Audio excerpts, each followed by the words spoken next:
serta doa yang akan disampaikan oleh Kiai Ahmad Slamet Riyadi Madani. Kiai Ahmad Slamet Riyadi Madani, kami persilakan.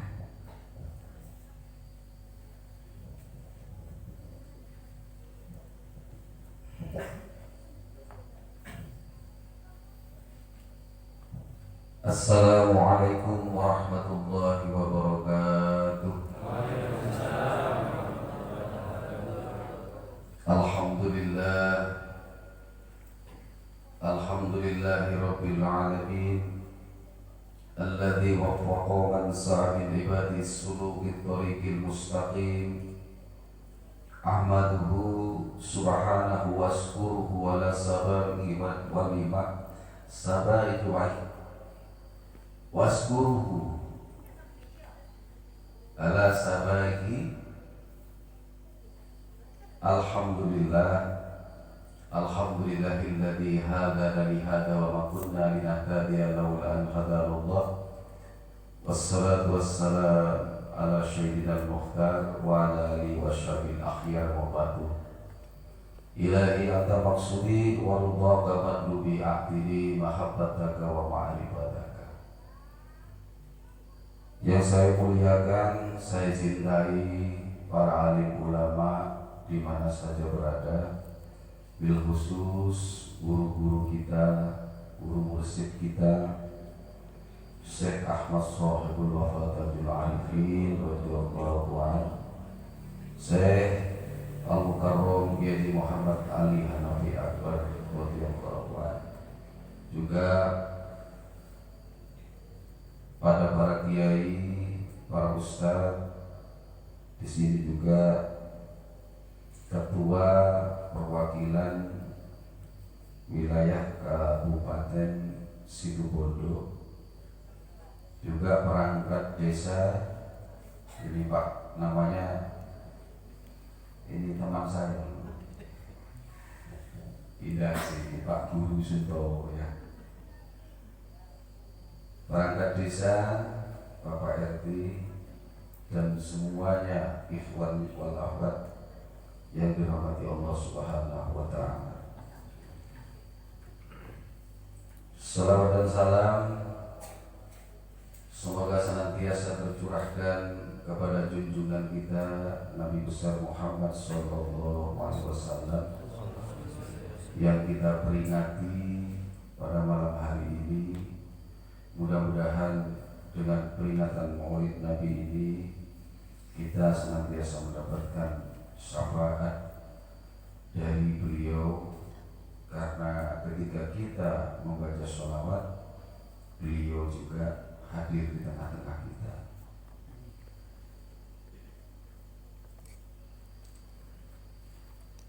Mudah-mudahan pertemuan kali ini, peringatan Maulid Nabi malam ini, memberikan keberkahan kepada kita semuanya. Amin. Amin ya rabbal alamin. Tajuk apa?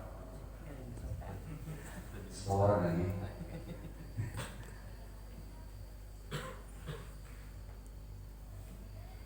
Alhamdulillah, saya sebelum berangkat ke sini matur dan izin kepada guru mursyid kita Syekh Kiai Ali Hanafi Akbar, dan beliau menitipkan salam kepada semua ikhwan wal akhwat. Assalamualaikum warahmatullahi wabarakatuh.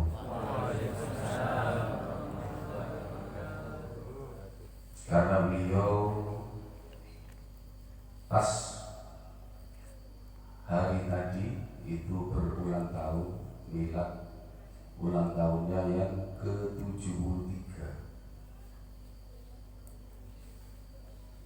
Jadi usia beliau ini sudah 73. Toa ketong polotan lo 73 itu ya pasti benar begitu. Ketong polo tapi masih sehat.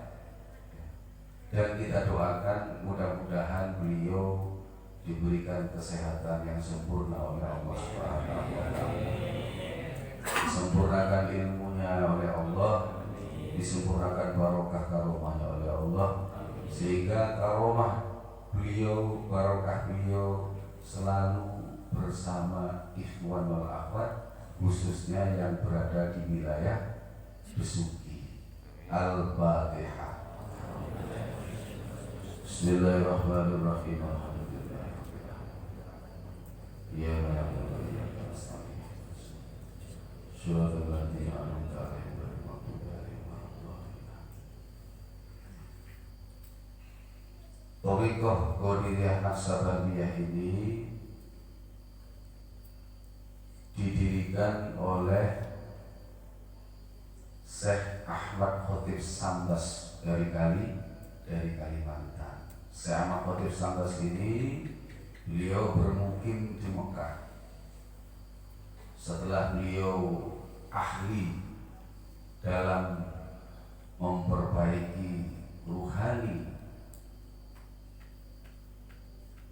semua umat Islam yang ingin mendekatkan diri kepada Allah, maka beliau menggabungkan beberapa thariqah ini dijadikan thariqah Qadiriyah Naksabandiyah. Sehingga thariqah Qadiriyah Naksabandiyah ini paling terkenal di Indonesia. Makanya thariqah Qadiriyah Naksabandiyah ini dari Syekh Ahmad Khotib Sambas turun kepada, kalau di silsilah kita sanadnya turun kepada Syekh Tolha, dari Syekh Tolha turun ke Syekh Abdullah Mubarak bin Nur Muhammad, setelah dari Syekh Abdullah Mubarak turun kepada Syekh Ahmad Shahibul Wafat Tajul Arifin radhiyallahu anhu, setelah dari Syekh Ahmad Shahibul Wafat Tajul Arifin turun ke Syekh Yazi Muhammad Ali Hanabiyah Akbar. Alhamdulillah kita memperingati Maulid ini tadi, apakah kita sudah mendapatkan syafaat itu? Sudah belum? Masa belum? Iya. Saya sebutkan tadi. Kalau silsilahnya saya ambil dari atas, ya, Rasulullah Shallallahu Alaihi Wasallam turun kepada Sayyidina Ali karramallahu wajhahu, turun kepada Sayyidina Husain, terus turun kepada Syekh Zainal Abidin, ya, terus silsilah terus kepada Syekh Abdul Qadir Jailani, turun kepada Syekh Bahauddin An-Naksaband, terus Syekh Junaid Al-Baghdadi, sampai tadi yang saya sebutkan Syekh Ahmad Khotib Sambas, turun lagi sampai ke Syekh Kiai Haji Ali Hanabiyah Akbar. Nah, beliau ini wali atau bukan? Yang membawa silsilah ini wali atau bukan? Ilmu yang diberikan ke panjenengan, ya, kepada saya adalah ilmunya para wali. Kalimat tauhid, kalimat la ilaha illallah itu adalah permohonan Sayyidina Ali kepada Rasulullah Shallallahu Alaihi Wasallam.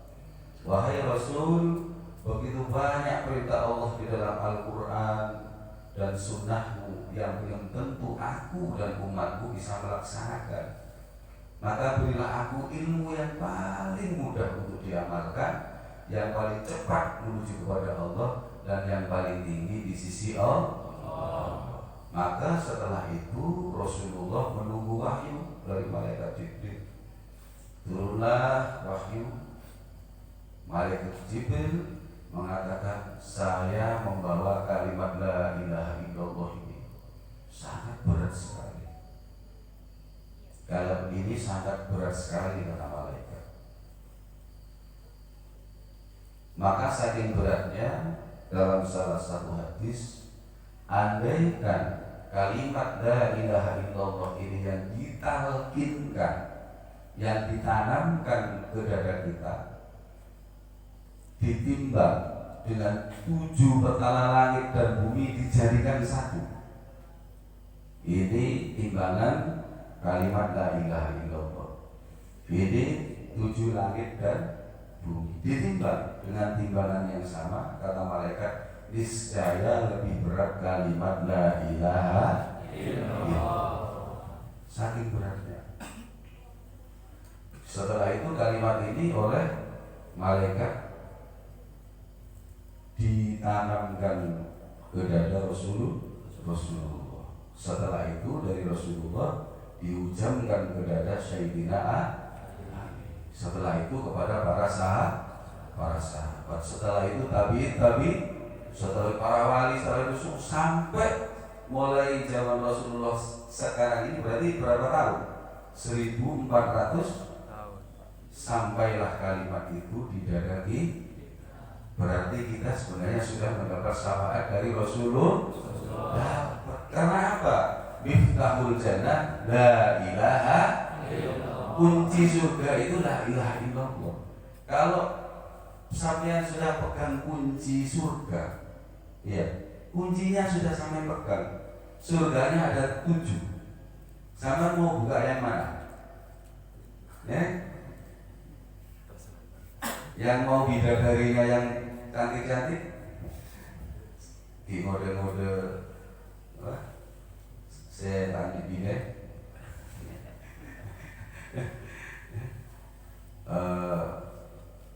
bine 2 kata torotan, saya bine dulu. Ada bidadari nanti di sana 70. Terus ibu-ibunya bagaimana? Nanti jadi rajanya bidadari yang paling cantik, sehingga suami sampai nggak noleh ke bidadari yang lain. Ya. Nah. Jadi kalimat la ilaha illallah ini sampai Nabi Musa mengatakan begini, ya Allah, adakah yang lebih daripada kalimat ini? Gak ada, Musa. Gak ada lagi. Maka dikatakan Abdul Dzikr. Sampai Nabi Daud dalam sebuah riwayat mengatakan begini, kalimat la ilaha illallah yang ditalkinkan, yang dibaca dengan memanjangkan kalimat la-nya, la sampai otak. Ya. Kalau dipanjangkan berarti ditalkin, makanya dibaca 3 kali itu la-nya itu dipanjangkan, la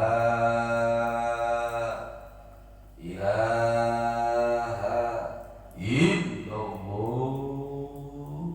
1 kali menghapuskan 4.000 dosa besar. Sampai dalam hadis lain mengatakan kalimat la ilaha illallah ini bisa menghapuskan dosa kita.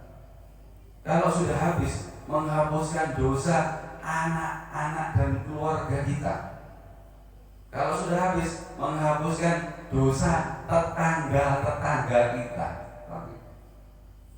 Punya tetangga ahli la ilaha illallah paling enak. Ya, ikut dihapus dosanya oleh Allah Subhanahu wa ta'ala. Saking tingginya. Makanya panjenengan ya, panjenengan dengan ditalkin kalimat la ilaha illallah ini ya, itu sudah mendapatkan syafaat dari Rasulullah Sallallahu Alaihi Wasallam. Saya tambahin lagi. Makanya dalam salah satu manaqib Sultan Aulia Syekh Muhyiddin Abdul Qadir Jailani, tarekat kita ini adalah Qadiriyah, Naqsabandiyah. Jadi sejarahnya ada dalam manaqib. Sejarah yang pertama, ketika Syekh Abdul Qadir itu masih beliau karomahnya waktu itu luar biasa, beliau naik di atas atap mengatakan kepada para ulama, pada para pengikutnya pada waktu itu, bahwa nanti 150 tahun yang akan datang akan turun seorang wali yang meneruskan ajaranku. Siapa itu? Beliau mengatakan Bahauddin An-Naqsyabandi. Jadi 150 tahun Syekh Naqsyabandi belum lahir ini, beliau sudah mengatakan bahwa nanti ada seorang wali penerusku, Syekh Bahauddin An-Naqsyabandi. Thariqat Qadir Naqsyabandi ini adalah thariqatnya Syekh Abdul Qadir Jailani. Berarti sampai muridnya Syekh Abdul Qadir Jailani. Syekh Abdul Qadir Jailani adalah sanad keturunannya dari Rasulullah. Ilmu yang diberikan dari Rasulullah terus sampai kepada sampailah kepada kita. Nah, setelah itu Syekh Abdul Qadir Jailani menyampaikan dalam manaqib, murid-muridku itu sejauh mata memandang. Sejauh memandang berarti mulai beliau sampai nanti yaumil qiyamah. Dan aku, kata Syekh Abdul Qadir, akan berdiri tegak di pintu neraka. Jangan sampai murid-muridku masuk dalam neraka. Karena Allah berjanji kepadaku, kata Syekh Abdul Qadir, bahwa murid-muridku tidak akan pernah dimasukkan dalam neraka. Kenapa kok bisa kok seperti jagoan ya Syekh Abdul Qadir ya? Karena semua muridnya Syekh Abdul Qadir itu ahli la ilaha illallah. Ahli la ilaha illallah. Murid-muridnya Syekh Abdul Qadir itu semuanya senang kepada zikir, cinta kepada la ilaha illallah. Belum lagi ya, makanya la ilaha illallah itu qadiriyah. Kalau yang zikir rofi itu Naqsyabandi. Berarti Naqsyabandi itu juga guru kita. Apa yang ditanamkan? Zikir rofi yang ada di sini. Ya, alladzina yadhkurullaha qiyaman wa qu'udan wa 'ala junubihim. Ya ayyuhalladzina amanu dzkurullaha dzikran katsiran. Wahai orang-orang yang beriman, berzikirlah kepada Allah zikir yang sebanyak-banyaknya. Ya.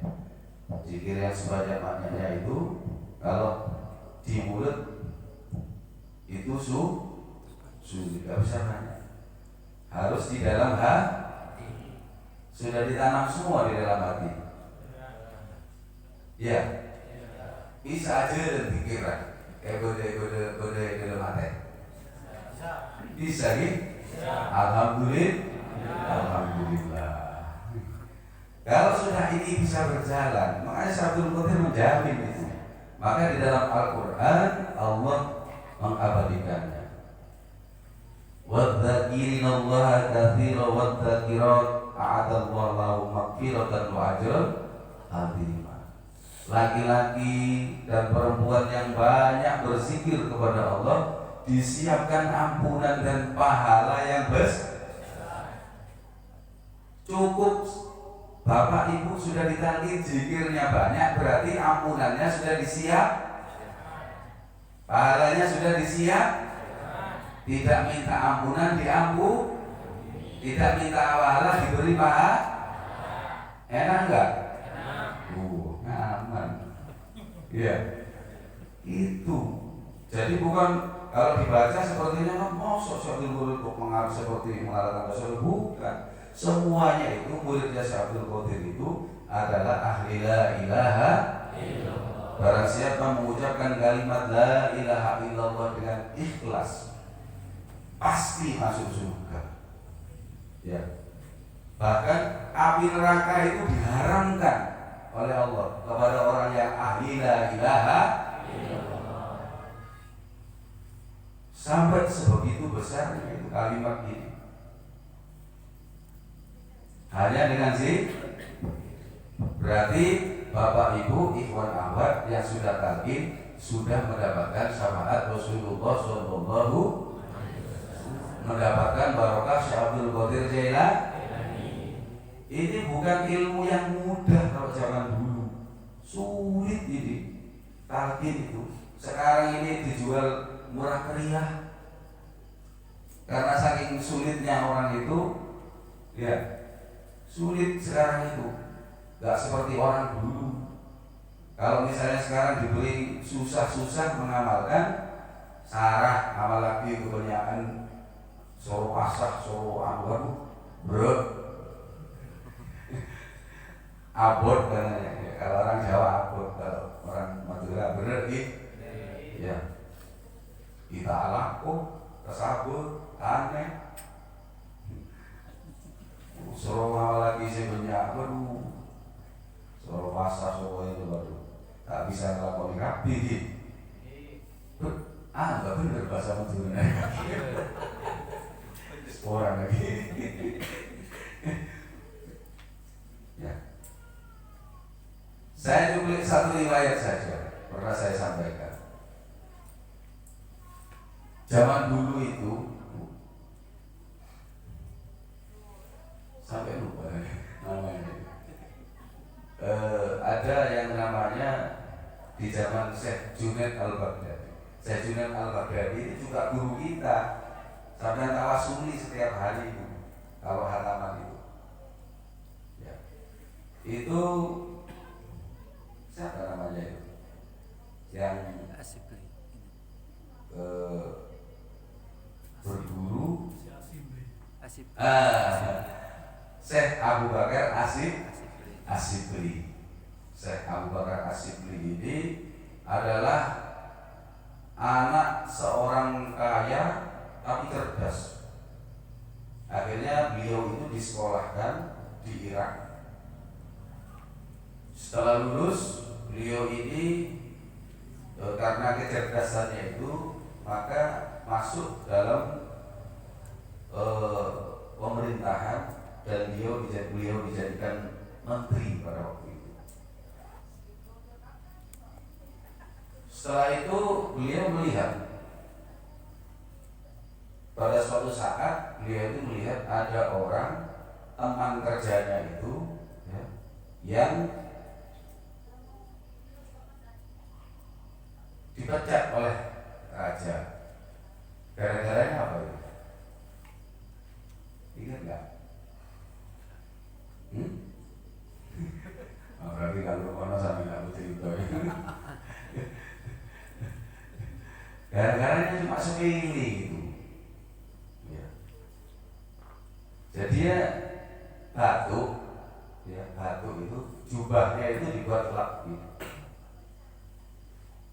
Itu dianggap tidak menghargai baju kerajaan. Maka setelah itu Syekh Abu Bakar Asyibli ini melihat temannya tadi itu dipecat oleh raja gara-gara itu. Akhirnya tidak terima dia. Pergi ke raja minta pertimbangan, jangan sampai ini dipecat gara-gara seperti itu. Akhirnya dia berpikir berhari-hari, kok bisa ya, mau cuma ngelap pakai baju kerajaan begini saja kok dipecat. Wah, berarti saya ini mulia ini karena baju ini. Saya dihargai orang. Kalau begitu saya copot aja baju ini. Akhirnya mengundurkan diri jadi menteri. Mengundurkan diri. Akhirnya beliau ini meninggalkan semua kesenangannya itu, kemewahan itu maka dia menginginkan sesuatu yang menenangkan dirinya, menenangkan hatinya, ingin dekat kepada Allah. Beliau mencari kemana-mana. Pada suatu saat beliau bertemu dengan Syekh Junaid Al-Baghdadi. Lalu mengatakan begini, Syekh, saya mendengar kabar bahwa Syekh ini adalah penjual mutiara. Dan mutiaranya Syekh ini katanya luar biasa, mahal-mahal, bagus-bagus. Bisakah saya membeli Syekh? Syekh Junaid Al-Baghdadi mengatakan, mutiara ini gak saya jual. Berapapun harganya saya beli Syekh, kata Syekh Abu Bakar Asyibli. Tapi Syekh Abu Bakar Asyibli waktu itu belum jadi Syekh masih. Enggak saya jual. Loh, harta saya ini banyak Syekh. Enggak saya jual. Kenapa Syekh? Karena barang mutiara yang saya punya ini tidak ada dinilai dengan harta, tidak cukup harta untuk membelinya.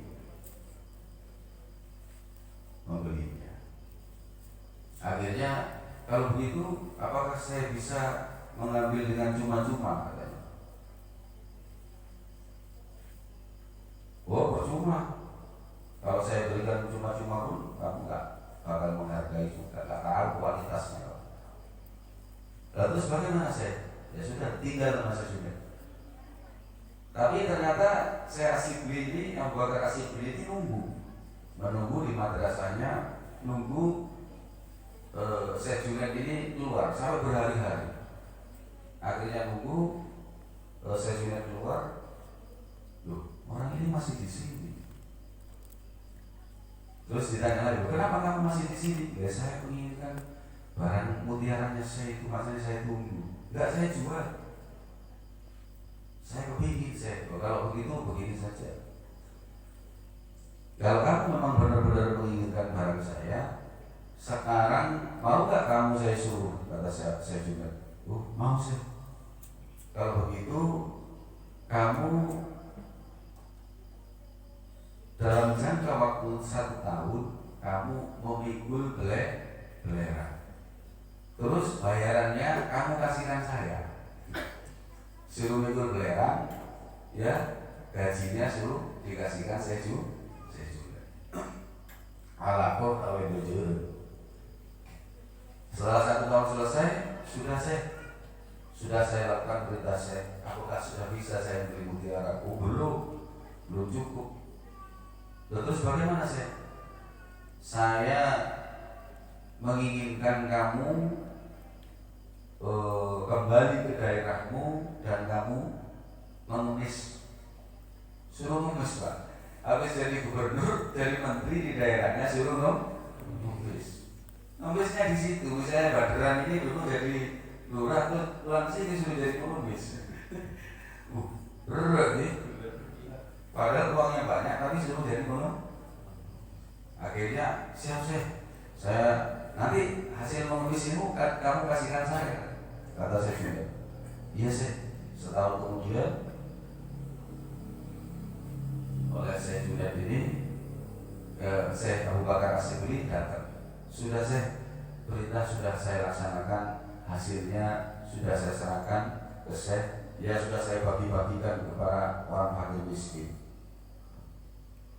Habis itu, bisakah saya membeli mutiaranya saya?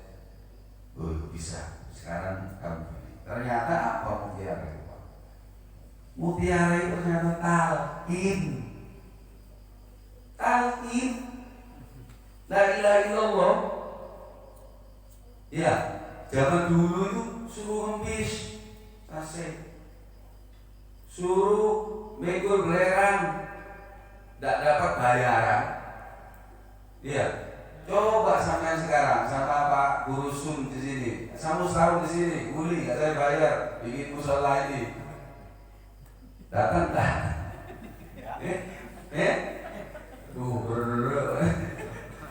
Oleh bojol, ya. Terus saya lihat, andai kan pada waktu itu aku berikan kepada kamu cuma-cuma, kamu tidak akan menghargainya. Andai kan uangmu itu banyak, saya tahu kamu kaya, uangmu banyak, bisa membeli. Tapi tidak ada yang bisa membeli. La ilaha illallah itu jangan kan kamu punya harta sedunia, katanya saya juga. 7 lapis langit dan bumi, peto 7 lapis langit dan bumi, jadikan satu, ditimbang, masih berat yang ditamkin kalimat la ilaha illallah itu. Makanya nggak bisa dibeli. Makanya di sini tadi ada maharnya tidak? Bayar tidak? Karena seandainya sampai punya uang sedunia banyaknya buat bayar nggak bisa, nggak cukup. Iya. Akhirnya apa? Yang mengambil ini semua karena pertolongan Allah, karena hidayah Allah, karena belas kasih Allah, karena syafaat Rasulullah, karena barokah Syaikhul Qadir Jailani, barokah wali-wali Allah. Ada yang lebih tinggi dari Allah? Ada enggak? Ada yang lebih agung dari Allah? Ada yang lebih mulia dari Allah? Ada enggak?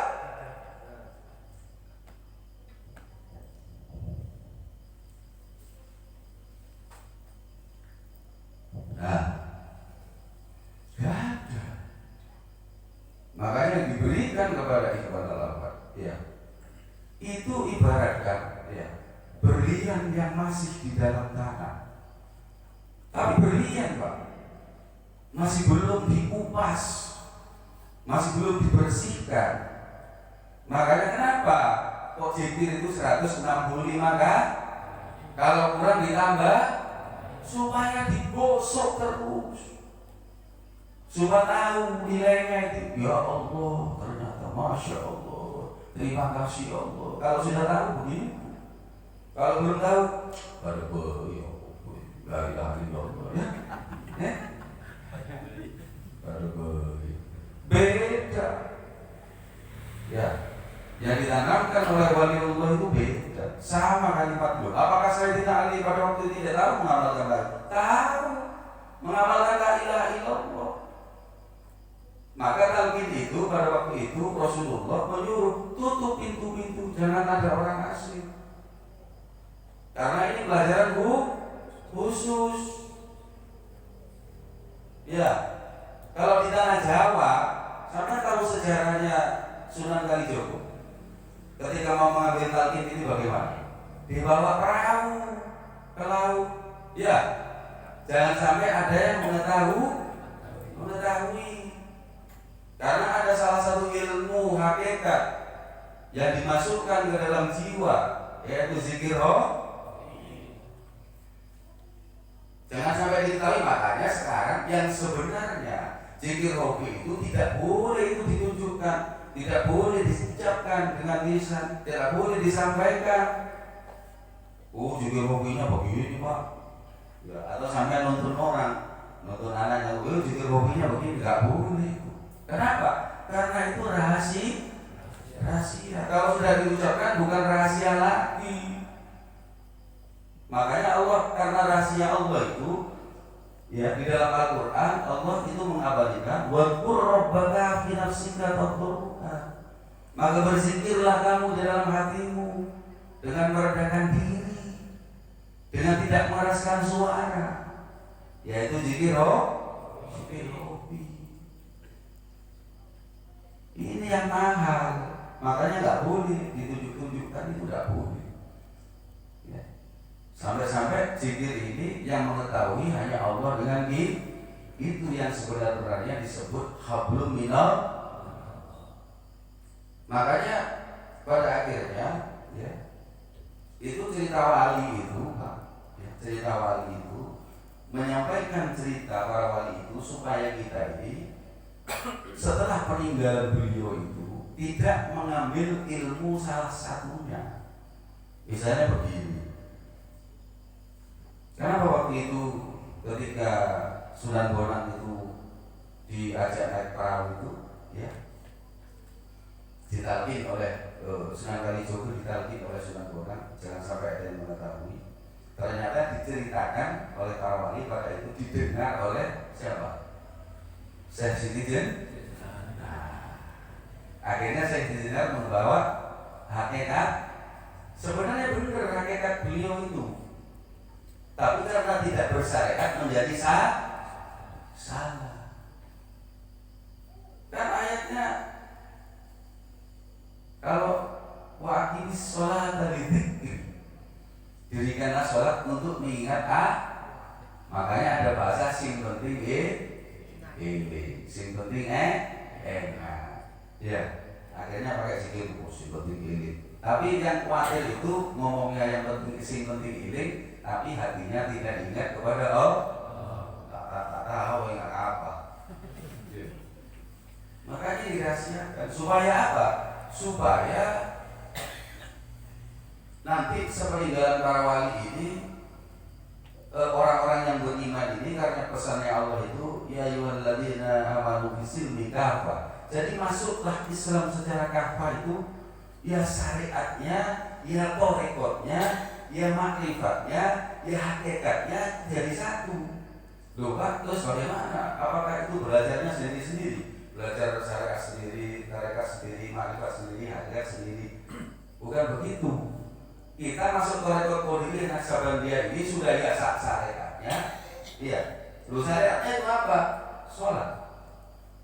Ya. Yang sederhana ya, sholat. zikirnya itu bagaimana? La ilaha, dikeraskan, didengar oleh manusia, dilihat. Itu adalah syariat. Terus torekotnya mana? Torekotnya itu adalah fadkur rabbaka binafsika. Ketika para ikhwan bapak ibu berzikir hatinya kepada Allah, itu masuk wilayah torek, itu masuk wilayah iman.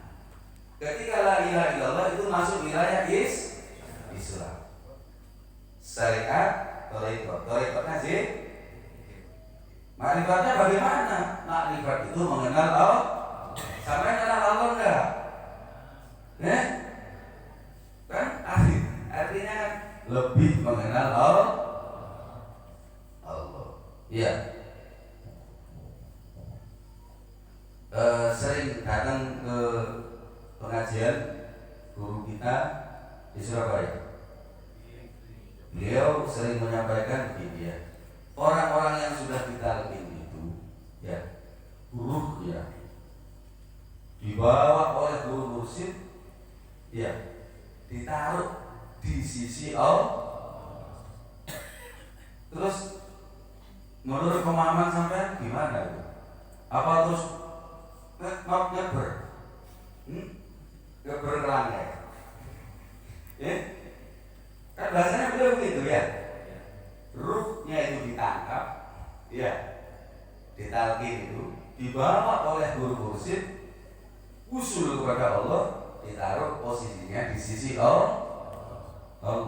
Bagaimana cara memahaminya? Minum dulu ya. Satu. Ingin tahu apa enggak?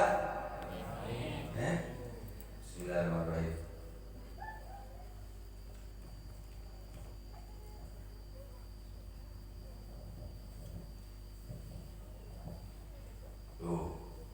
Ini ma'rifat.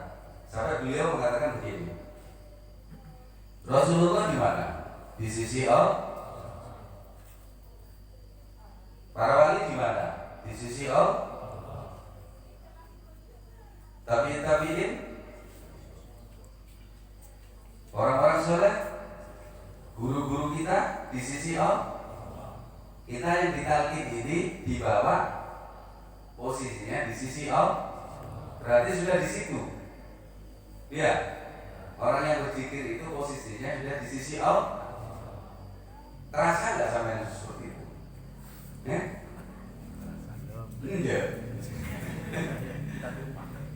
Tadi Pak.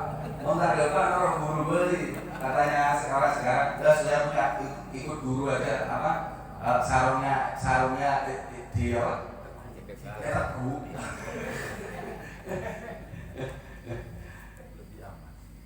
Gini ya, Allah itu ya, jangan, saya itu dulu pertama masuk itu stres, gara-garanya Pak.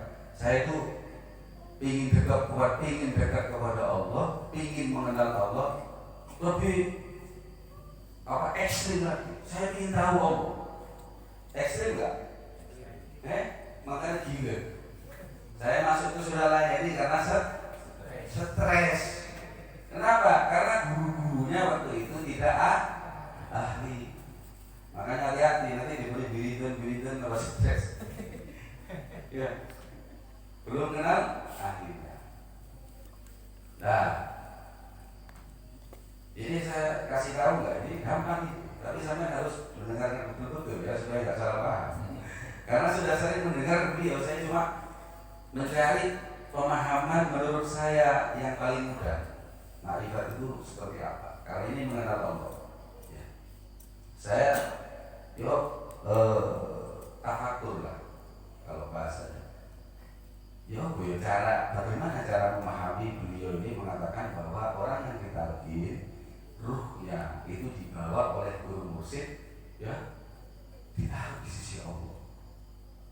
Sebenarnya pemahaman beliau begitu itu sudah harusnya mudah kita pahami. Terus saya menganalisa sendiri, bagaimana sih sebenarnya makrifat itu?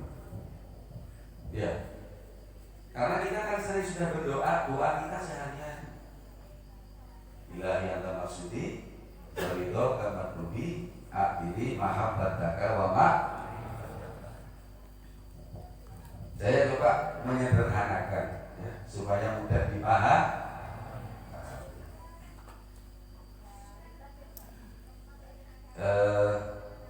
Gini, saya kasih contoh ya. Basun. Sama di sini basun. Ya. Basun ya. Saya rangkul kan ya. Terus akhirnya kasih. Ya, saya pegang ininya ya. Pokoknya sudah saya. Ya. Nah, saya tadi manggil siapa? Manggil namanya. Ya. Sekarang saya pegang begini sampai bawah sampai kakinya ya. Padahal saya juga manggil nama. Kenapa yang moro itu semuanya? Karena yang datang kepada saya itu semuanya. Ya. Tasun di sana duduk, saya manggil ya. Tasun. Gitu ya. Saya rangkul. Sekarang sudah saya pegang. Ya. Semuanya bisa saya pegang ya. Rangkulnya ini saya pegang bisa. Saya begini kan bisa. Ya. Saya pegang semuanya bisa. Padahal saya cuma manggil nama. Bisa juga gitu ya. Saya perhatikan ya.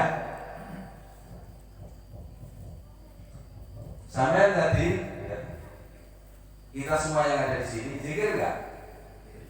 Oh iya. Iya. Manggil nggak? Saya tadi manggil Pak Sun namanya atau Pak Sunnya semuanya kan? Kan namanya dulu. Iya. Tapi yang datang siapa? Orangnya. Kalau orangnya itu semuanya mulai jasadnya, ruhnya, tubuhnya, jiwanya jadi satu tidak? Jadi satu ya? Iya. Nah, itu namanya sudah mulai mendekat. Berarti harus zikir dulu. Kalau sampai hatinya sudah berzikir, karena begini. Kenapa zikir itu kok bil qalbi dulu, dalam hati dulu? Kalau di lisan ini kan sudah ada la ilaha illallah. Iya. Karena di hati ini saya bagi dua saja. Manusia itu ada jiwa, ada raga, ada jasad, ada ruh, ada rohani. Gampang saja. Jadi supaya nggak sulit-sulit jadi dua saja, jiwa dan raga. Kalau yang raga tadi ya, semuanya jadi satu. Sekarang ini kan jadi satu. Namanya Pak Sun, kepalanya Pak Sun ya, kakinya, semuanya jadi satu ya. Sudah saya panggil tadi, lalu kalau panjenengan hatinya berzikir kepada Allah, berarti bukan memanggil Allah di sini, mengingat Allah. Kalau memanggil itu dengan lisan. Allah goib, Allah nggak nampak, Allah nggak kelihatan, Allah nggak bisa dilihat. Maka kenapa zikir itu ditanam di dalam jiwa kita? Untuk memanggilnya harus dengan jiwa. Kalau sudah nanti itu berzikir, mengingat, itu pasti mendekat. Sekarang saya tanya, saya tadi sudah panggil namanya. Yang datang kepada saya semuanya itu bukan namanya itu, semuanya. Maka di dalam makrifat itu ada makrifat asma Allah, ada makrifat af'al Allah, ada makrifat zat Allah. Satu lagi, makrifat asma Allah, makrifat sifat Allah, makrifat asma Allah, makrifat af'al Allah, makrifat zat. Zikir ini yang kopi ini disebut zikir ismu zat.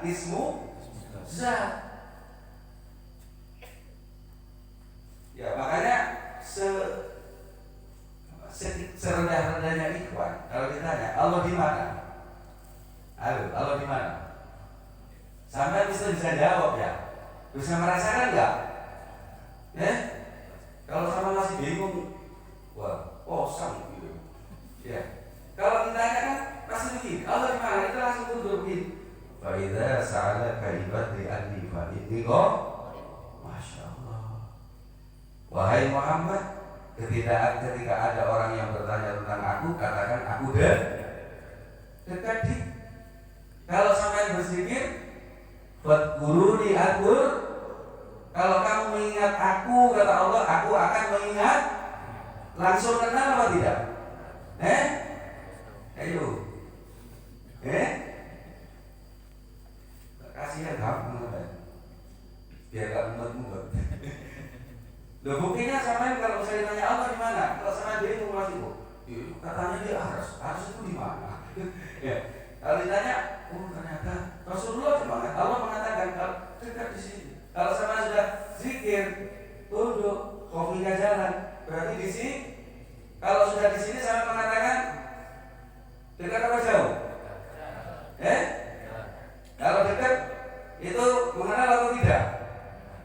Mengenal itu ma'rifat atau bukan? Ma'rifat. Gampang je.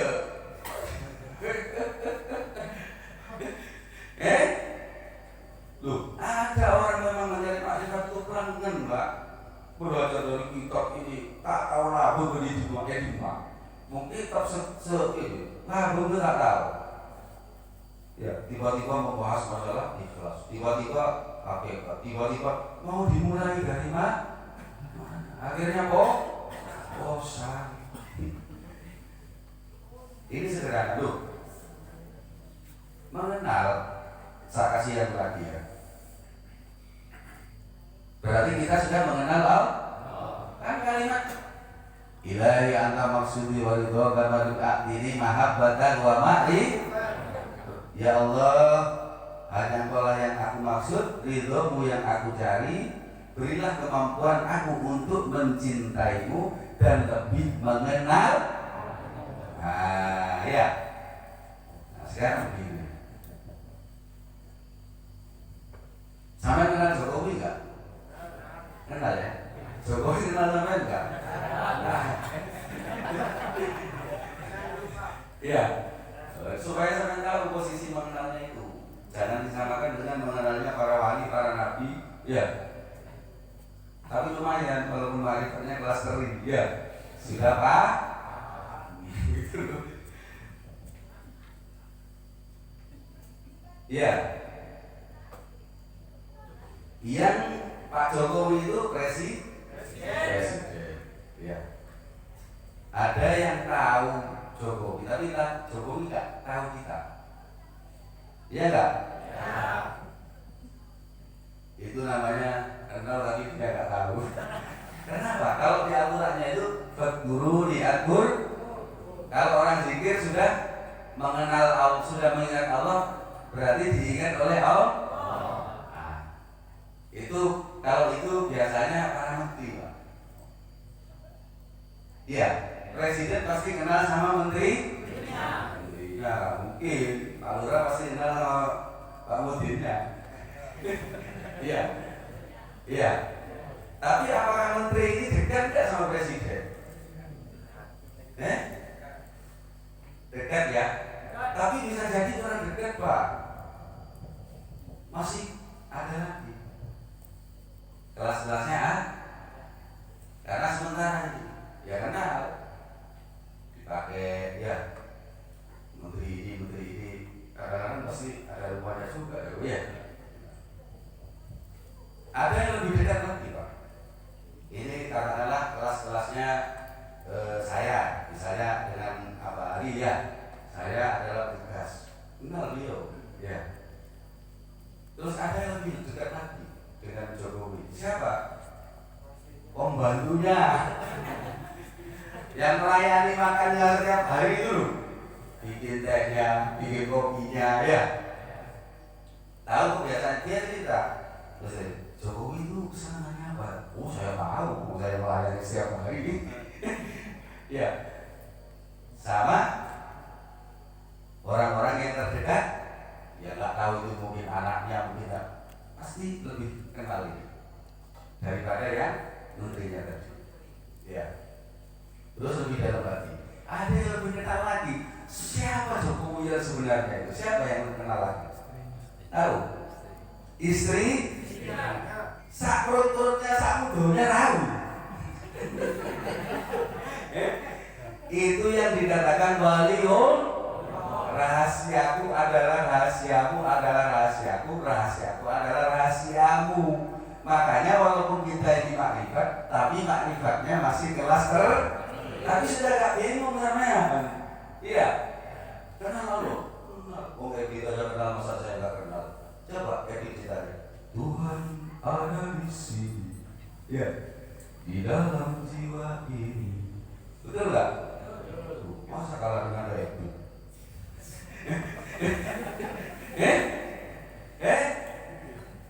Dulu itu ditalkin Pak. Habis itu menciptakan lagu itu di dalam. Nah, terus harus yaitu tadi man arafa nafsahu faqad arafa rabbah, maka kenalilah diri kita. Jadi banyak ilmu yang mengatakan, yang menyampaikan ini tapi posang mereka tak tahu maksudnya bagaimana. Maksudnya itu kalau bukan wali jangan lima wali. Nanti sampai makrifat, saya sudah makrifat menjorot seolah-olah jadi wali. Oh, berat namanya itu. Iya, nggak mungkin pembantu terus tiba-tiba jadi istrinya Jokowi kan loh. Kan gitu. Nah, wali-wali itu, orang itu kekasihnya makrifatnya itu beda dengan iya. Lebih yang nggak kenal lagi itu berarti ada pembantu menteri, ya. Terus ada yang bagian kantornya menteri itu. Nggak kenal Jokowi, nggak kenal. Terus yang mengenalkan siapa? Yang menterinya. Ini ada staf saya Pak. Ini Pak, pekerjaan. Kalau begitu diangkat aja sebenarnya ya. Iya. Jadi nanti kalau kenapa kita ini saya itu tugas, jangan salah sampean. Saya bukan Kiai Haji saya ini. Kiai Hajinya cuma Syekh Kiai Haji Ali Hanafiyah. Itu guru mursyid. Saya bukan, saya petugas. Nah kalau petugas itu dikatakan tadi menterinya itu tadi. Iya. Terus datang. Ya. Kan ini nggak mungkin ini, mesti tanya ini. Mana yang bagus ini? Pasti tanya ke menterinya tadi. Oh ini bagus, oh kalau begitu diangkat lagi jabatannya. Iya. Nah, setelah itu naik. Ya. Ternyata dari mana? Makanya kita ini harus mengenal guru, harus dekat dengan guru, karena guru rohani belum tentu dekat secara fisik. Karena guru rohani itu bisa dihubungi dengan rohani. Agak sih, Robito, abali, mohon barokahnya. Ya, kalau sampai nanti beruntung bisa datang itu. Walaupun sampai di barat saya di walaupun sampai nggak kelihatan itu tetap dibantu kalau itu muridnya. Ada yang kelihatan, ada yang tidak, tapi dibantu itu. Karena itu guru rohani. Gempang. Makrifat semua. Makanya makrifat itu sebenarnya ihsan. Bahasa ihsan itu apa? Jadilah kalau kamu beribadah, jadilah kamu seolah-olah melihat melihat atau seolah-olah beda enggak?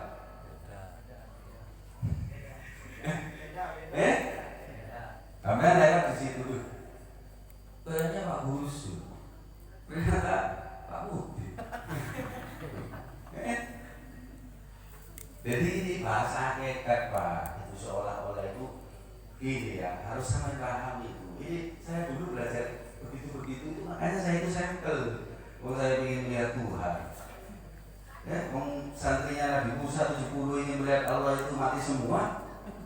Lalu sampai Nabi Musa protes sama Allah, ya Allah, bagaimana kalau mati semua? Terus siapa yang mau menyembahmu? Jadi bahasa melihat Allah itu kalau di kitab-kitab ditulisan itu jangan diartikan literal. Soalnya konco begini. Itu namanya teman sampean itu. Lalu bagaimana dengan ayatul Wallahu ahad? Ya. Allah itu tidak ada yang menyerupai. Zat laisa kamitslihi tidak ada yang menyerupai. Terus habis sampai bayang-bayangkan, sepel kan? Kayak saya dulu, setengah ketan setengah beras. Kalau tak dapat barokahnya Abah Ali, Abah Anom, gila sampai setia. Ya, ternyata itu bukan begitu. Itu harus dikatakan masuk wilayah fana. Kalau kaget malah ini, waktu apa ya? Jodoh dan ya. Nah kalau memahami itu saya itu mudah. Begini, orang itu sampai di pemahaman hakikat. Jadi seolah-olah, ya, sampai itu punya mobil, ya. Tapi perasaan sampai itu nggak punya mobil. Ini punyanya Allah ini. Tapi itu tembus dalam fana itu kan tidak ada. Iya. Apa artinya fana itu? Kalau di dalam Al-Quran mengatakan bahwa segala sesuatu yang ada di dunia ini semuanya akan hancur binasa. Semuanya tidak ada. Yang ada cuma Allah. Sampai punya mobil, punya sawah 100 hektar, punya pesawat terbang, punya kapal laut. Ada? Hah? Ada sekarang ya, seandainya. Tapi nanti ada enggak? Ada enggak? Tidak.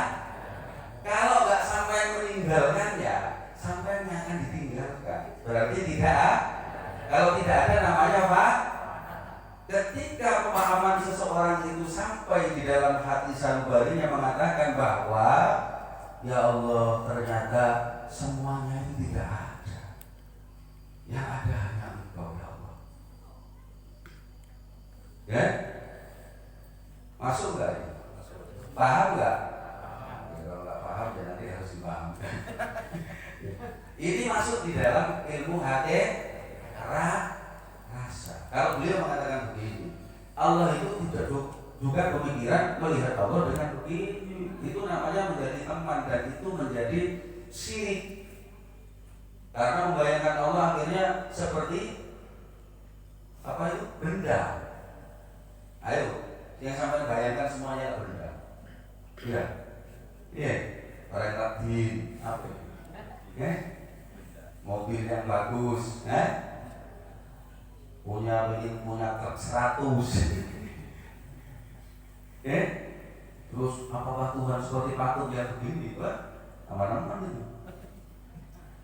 Makanya beliau mengatakan merasakan adanya Allah itu lebih daripada sekedar merasakan. Ya Allah ternyata boleh rasa. Makanya ada ilmu itu yang paling tinggi adalah rosoning roso. Apa? Roso itu bahasa sir apa? Sirul asror. Iya. Makanya bahasa ihsan itu seolah-olah melihat Allah. Seolah-olah. Baik. Ya. Seolah-olah melihat. Kalau tidak bisa, ya. Kalau tidak bisa, maka jadilah kamu seolah-olah dilihat oleh Allah. Ini katanya orang. Kalau yang paling tinggi itu makrifat ihsannya itu seolah-olah melihat Allah. Tapi saya mempunyai pemahaman yang baru. Ternyata yang tinggi itu seolah-olah dilihat oleh Allah. Sepakat gak? Wah, belum saya jelaskan. Ini larinya ke syariat tadi ini. Kalau yang itu awaluddin ma'rifatullah. Awal mengenal makrifat itu adalah mengenal Allah. Ditalqin itu dikenalkan kepada Allah. Ya. Terus seolah-olah dilihat oleh Allah. Ini ada riwayat. Kenapa saya mengatakan tinggi? Ini syariat ini jatuhnya nanti kepada syariat. Namanya syariat hak.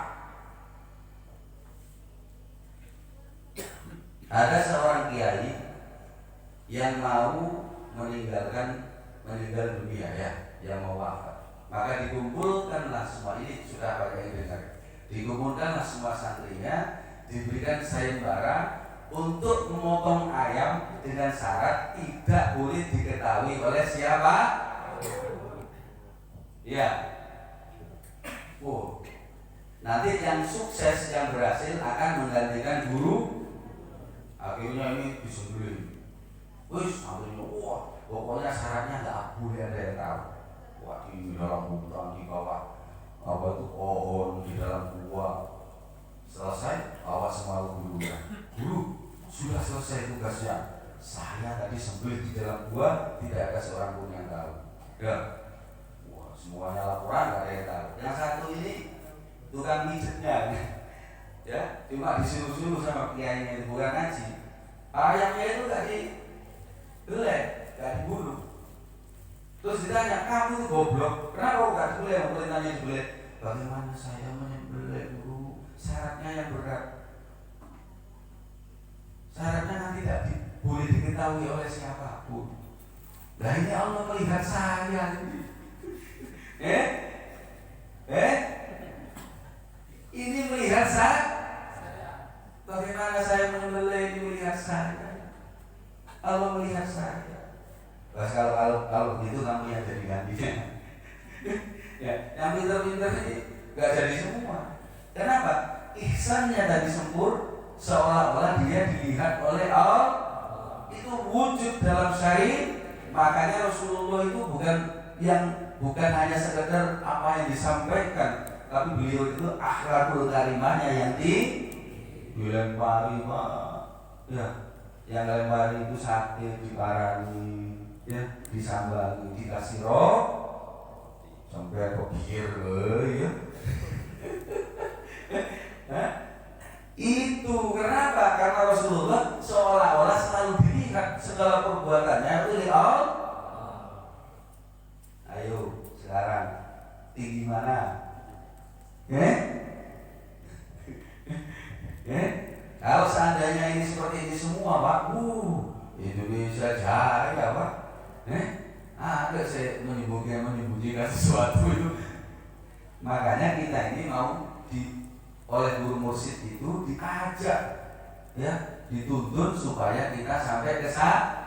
Terus bagaimana kalau tak sampai? Ikut saja, yang penting ini kan cerita ilmu.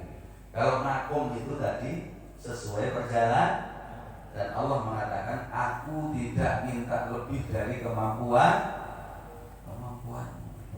Ini yang saya jelaskan ini sampai mudah memahami atau tidak? Mudah ya. Ternyata makrifat itu mudah. Kenapa mudah? Seperti begini. Kita ini harus bersyukur kepada Allah.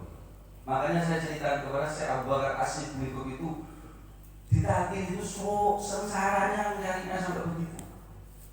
Sampai ada riwayat kalau sepuh itu sebelum ditalkin sama Syaikhullah itu ditaruh di kandang kambing.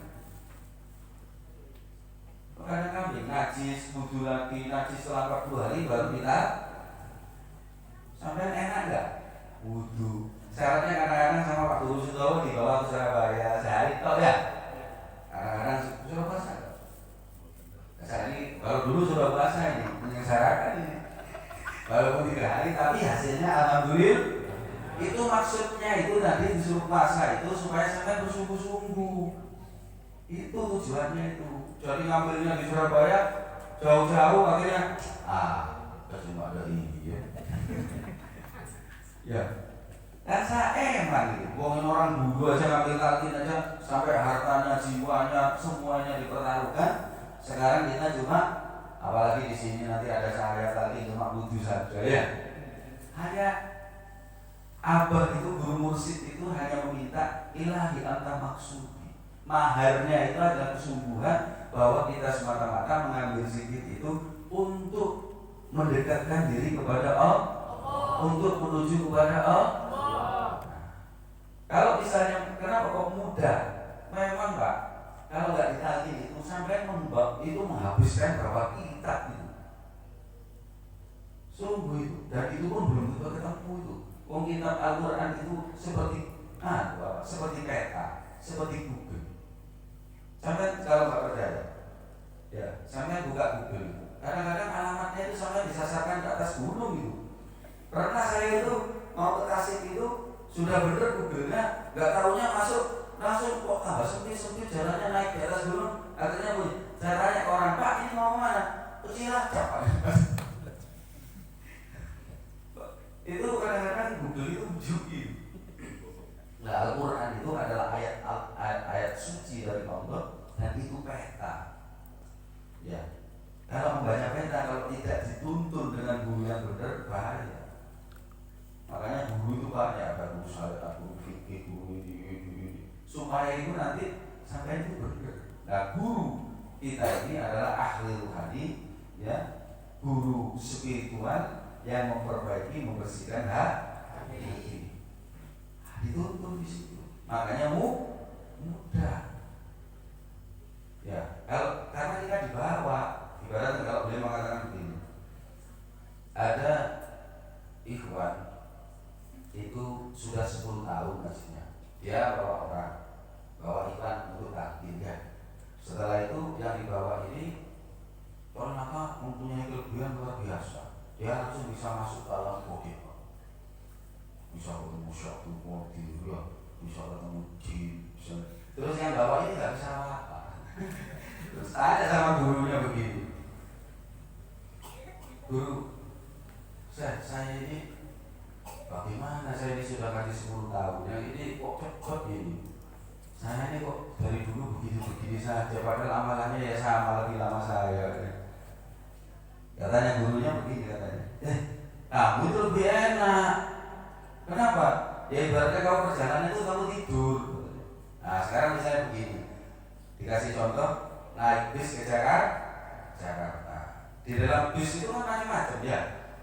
Ada yang melihat sana, melihat sini, baru saya tedung, ya. Kalau tedung itu pokoknya ikut, itu namanya tedung, ikut supir. Setelah sampai di Jakarta, saya tedung lagi, yang tidur ini bilang, sudah sampai, sudah sampai tak? Aduh, saya dari berangkat sampai sekarang tidur terus, ya sudah sampai. Nah, yang tadi yang satunya itu, ya karena terlalu banyak melihat pemandangan indah-indah, turun di Semarang, tidak ikut gurunya. Orang yang masuk wilayah itu kadang-kadang itu hijab, gurunya disuruh terus, ini mainan di sini, gitu. Kalau nggak hati-hati, makanya itu yang baik itu adalah ikut dan jadi penumpang yang baik. Itu sendiri-sendiri tidak sama itu. Bah, misalnya ada teman kita atau ikhwan kita bisa melihat jin, bisa melihat ini, kita tidak, nggak apa-apa. Yang penting satu bis, yang penting itu nyaman diri kita terus. Nah, seperti saya ini termasuk tiduran. Pokoknya ikut guru suruh ke sana. Ya, nanti kan cuma dibangunin, sampai. Ada ikhwan itu yang senangannya masuk wilayah jin-jin gitu ada. Akhirnya apa? Minta nomor terus. Dengan la ilaha illallah. La ilaha illallah dipakai minta nomor. Aduh, saya bilang itu udah habis-habisan ya itu. Dapat juga Pak. Kok itu nyapa-nyapanya itu yang kalau nggak dikasih, kita semua dengan la ilaha illallah terbakar dia. Ayo, kalau kamu nggak kasih saya terus jadikan, saya terus la ilaha illallah. Akhirnya dikasih baru tadi. Dapat nomor.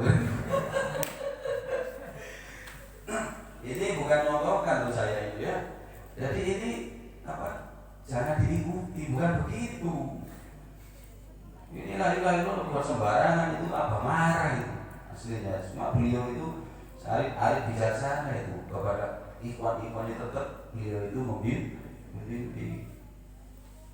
Nah, sangat begitu ya. Seperti saya senang tidur ya. Nanti kalau sudah sampai dibangunin sampai, alhamdulillah. Tetap satu rombongan. Amalkan zikirnya dilakukan, zikir sehat, zikir kopi, ataman manakib tetap laksanakan. Sangat banyak ini sudah panjang. Nanti kalau keluar terus, nggak maling sampai pagi ya. Saya kira cukup ya. Mohon maaf ya kepada ikhwan akhwat. Kalau tidak paham tanyakan nanti ke saya apa yang saya sampaikan. mudah-mudahan barokah guru mengiringi kita semuanya. Kita diberikan kemudahan oleh Allah untuk memahami pelajaran beliau, sekaligus kita diberikan kemampuan oleh Allah untuk bisa melaksanakan amanah amaliyah yang sudah kita ambil dari beliau. Al-Fatihah. Ya.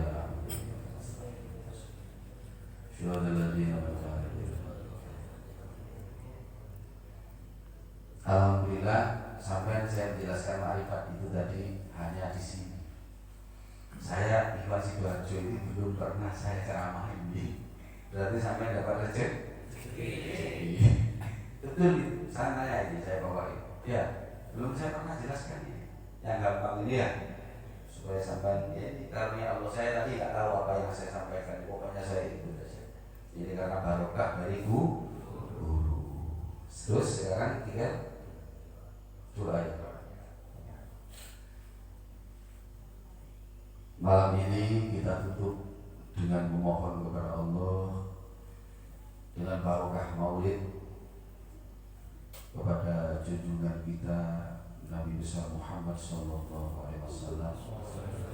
Mudah-mudahan segala apa yang kita hajatkan diberikan kemudahan oleh Allah SWT. Keluarga kita yang sulit, kita yang sempit, kita yang sakit, baik lahir maupun batin, diberikan kesembuhan oleh Allah SWT. Kita semuanya diselamatkan oleh Allah, dijadikan hari ini lebih baik dari hari kemarin, hari esok lebih baik daripada hari ini.